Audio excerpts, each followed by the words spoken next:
Hello mga kablooms, ayan na naman ako at eto na naman ako ulit. Pasensya na guys at ngayon lang ulit ako nakapag-video. Alam nyo na, busy ang life at saka parang tinatamad na talaga ako mag-edit. Pero gusto kong tapusin tong video na to kaya i-share ko pa rin yung karugtong pa rin doon sa Ocean Park. At eto siya guys, ito yung mga rides na to, hindi ko talaga siya nasinakyan kasi nga natatakot ako. At syempre yung pagpunta ko doon is hindi naman para sa mga rides, kundi gusto ko lang talaga maki-osyo. So alam mo na, kung gusto ko lang makita kung ano talaga yung ang lugar na yun, yung Ocean Park na talaga namang, ay nako, talaga napakaganda. At bago ko nga pala umpisahan ang lahat guys, gusto ko munang sa mga hindi pa nag-subscribe, mag-subscribe na kayo at i-hit ang notification mo para updated kayo sa mga videos ko. Ayan na guys, umpisahan na natin. Tara na! Kablooms TV. So dito na mag-uumpisa mga kablooms, yung pagkagaling ko sa cable car, bumaba ako at eto yung kasunod dun sa cable car. Kumbaga, sumusunod lang ako sa mga tao guys kasi syempre hindi ko naman talaga alam kung saan ako pupunta, dito ba sa left side o dito ba sa right side. By the way, dito ako sa right side kasi maraming pumupunta at saka etong araw na to is maulan. Pero hindi buong araw maulan. Kumbaga, hapon na bandang umulan. Kaya kung nakikita nyo, basa yung dinadaanan ko.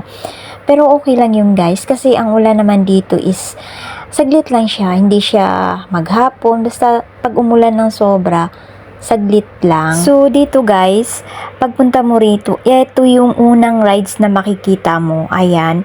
O, hindi ko alam kung anong pangalan yung rides na yan guys. Basta, kasi pagka nakakatakot yan pagka hindi ako interesado, hindi ko na inaalam kung ano. Basta rides yan na kagaya niyan tuwang-tuwa ako nung makita ko yan guys. Pero nung nasa harapan na ako niyan, ay nako, sabi ko, ay nako, parang ayoko. Basta pagka kinabahan ako at parang takot talaga ako. Syempre, ako lang mag-isa, wala akong kasama. Kumbaga, hindi ko alam kung ano mangyayari sa akin. Baka hindi ako makauwi. Charot.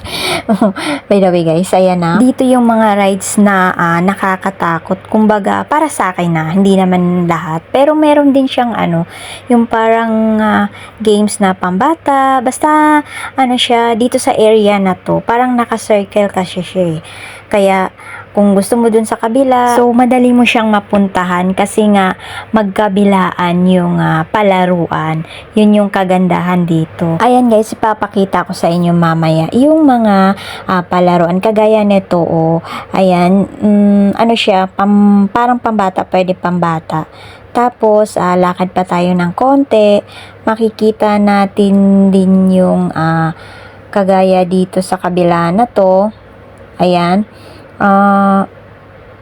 Hindi rin ako dyan kasi nga parang basta hindi ko masyadong inano yan, pero meron din naglalaro dyan.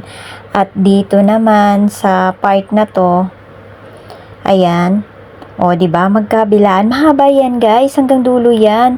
So medyo mainit kasi nga kanina umulan tapos sabay init, ganun kaya parang sumakit ang ulo ko dito kasi nga galing sa init araw tapos huminto tapos umano naman. Pero nagpahinga muna ako saglit, kumain at ayan, tuloy na naman ang lakad. At dito makikita mo yung mga sinasabi kong palaruan guys. Grabe. Eto, kagaya nito, ayan, kung nakikita niyan, talagang pinagmasdan ko siya. Gusto kong sumakay, pero nung paikot ng paikot, sabi ko, ay nako, ayoko, parang mahihilo ako dyan. Pero tuwang-tuwa yung nakasakay dyan guys. Pero nung mabilis na, kagaya niyan, mabilis na yan. Nung una, diba, mahina. Pero ngayon, mabilis na. Kasi sabi ko, ay nako, ayoko.